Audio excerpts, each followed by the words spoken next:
Hey, Read Through the Word. Today is July 15th, and today's lesson is called Eyes But Cannot See. So today we're looking at Psalm 135. So go with me. We're looking at Psalm 135, 15 through 18 specifically. So read, to remind yourself, read Psalm 135 to get the context, and then I'm going to pull out these, put them in context, and see what they mean for us. So Psalm 135 verses 15 through 18 says, "The idols of the nations are merely things of silver and gold, shaped by human hands. They have let's try that again. They have mouths but cannot speak. They have eyes but cannot see. They have ears but cannot hear, mouths but cannot breathe. And those who make idols are just like them, as are all who trust in them." Okay, that doesn't sound good. No. All right. So what this is Psalm 135 is a declaration of praise for God in his majestic power that he has shown on behalf of Israel. And it's a psalm, remember when we were back in the book of Deuteronomy. And I said, God knows his people have short memories. And he keeps telling them, remember, remember, remember. This is a psalm that would be a reminder that strengthens the faith of the people. The psalm, if you read through it and see, the psalm reminds Israel of the privileges they have because of who they are. But they are not the same as what the Gentiles. They're different. But for Israel not to forget that they should have compassion on the Gentiles, because the Gentiles don't know any better. They don't know any better. I have this discussion with my husband all the time about the world, and I'm like, they're not saved. They don't know better. Why should we expect them to act right? They don't know. We should have compassion and tell them about Jesus so they will know. Okay, so here we go.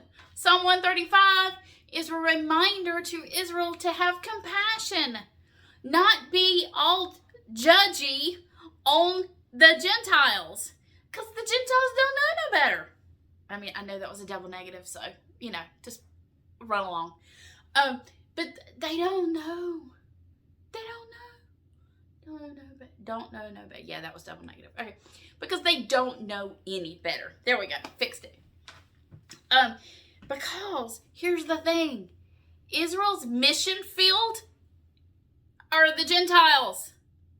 The whole point of Israel was supposed to lead people, the Gentiles, by their word and deed being different from the rest of the Israel was different from the Gentile world.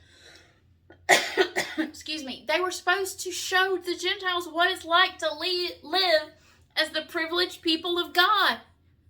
But they fell. I mean, it was the plan all along that Israel would fail. The Gentiles would come in, and through the Gentiles, Israel would be saved. Romans chapter 9. Okay, but Israel's mission field is the Gentile world. God reminds them the Gentiles need saving. They need salvation. Well, what's so bad about them? Well, I mean, this is how lost they are. This is how much they need to know about God. God shows Israel the gods of the Gentiles. This is how bad it is.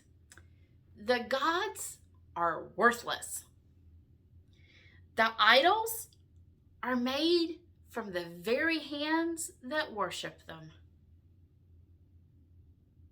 And then the Gentiles, this is what's so bad, is when you look at that last, verse 18, the Gentiles who then make the gods, then worship them and become just like them, lifeless and useless. Lifeless and useless. That's what they become. So I want us to take a look at Isaiah on this for a minute. So Isaiah 44, 9 through 20.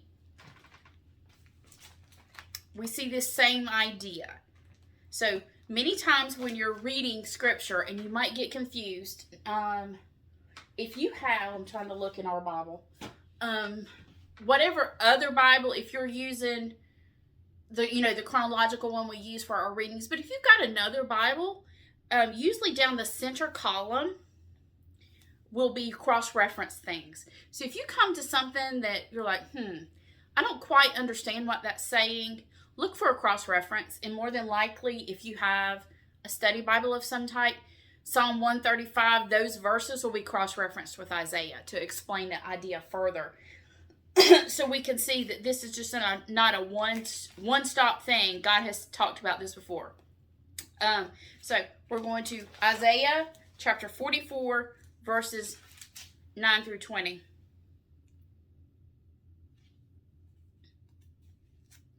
Sorry, I'll get there at some point. My goodness, Lisa. Here we go. All who fashion idols are nothing, and the things that they delight in do not profit. Their witnesses neither see nor know, that they may be put to shame. Who fashions a god or casts an idol that is profitable for nothing? Behold, all his companions shall be put to shame, and the craftsmen are only human. Let them all assemble, and let them stand forth. They shall be terrified, and they should be put to shame together, all those who worship idols. The ironsmith takes a cutting tool and works it over the coals. He fashions it with hammers, and he works it with his strong arm.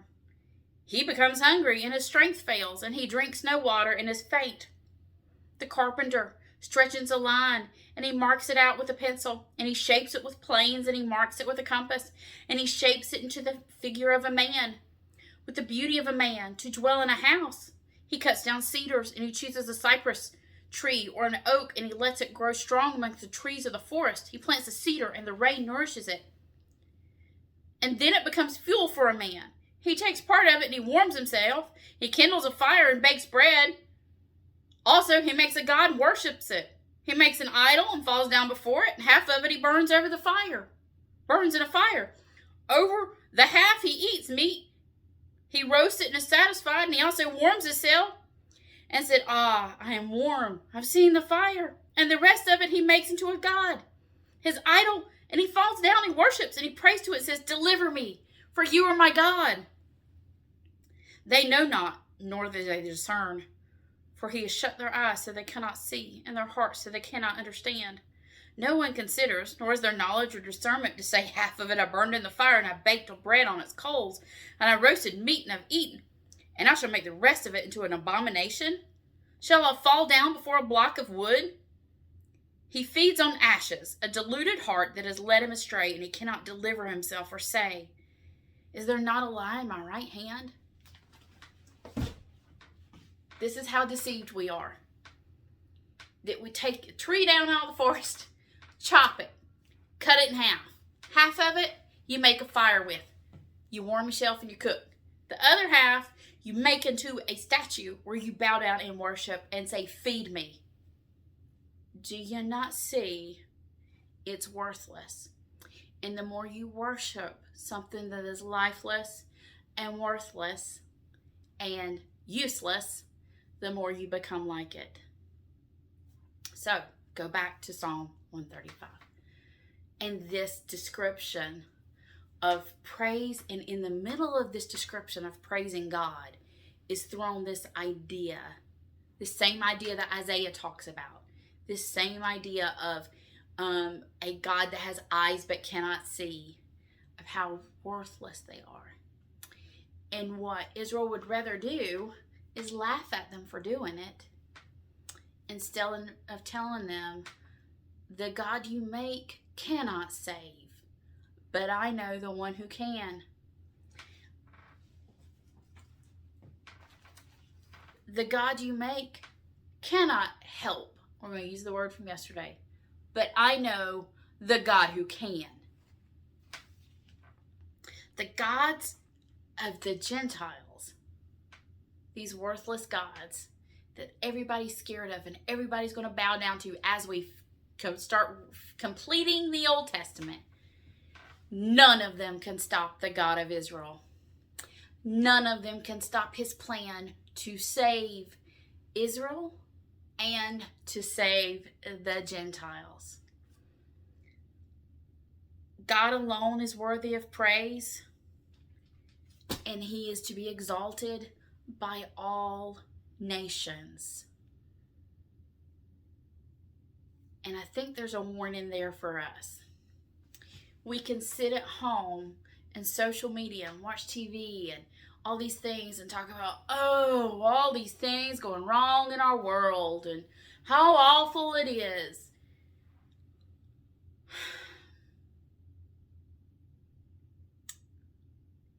If your hope is in this world,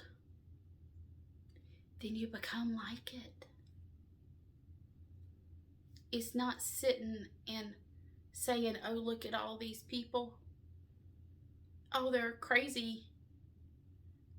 It's look at all these people. They need Jesus. You might have a God that you think will do something for you. But Jesus is the way, the truth, and the life. No one comes to the Father except through him. So, see you next time on Read Through the Word.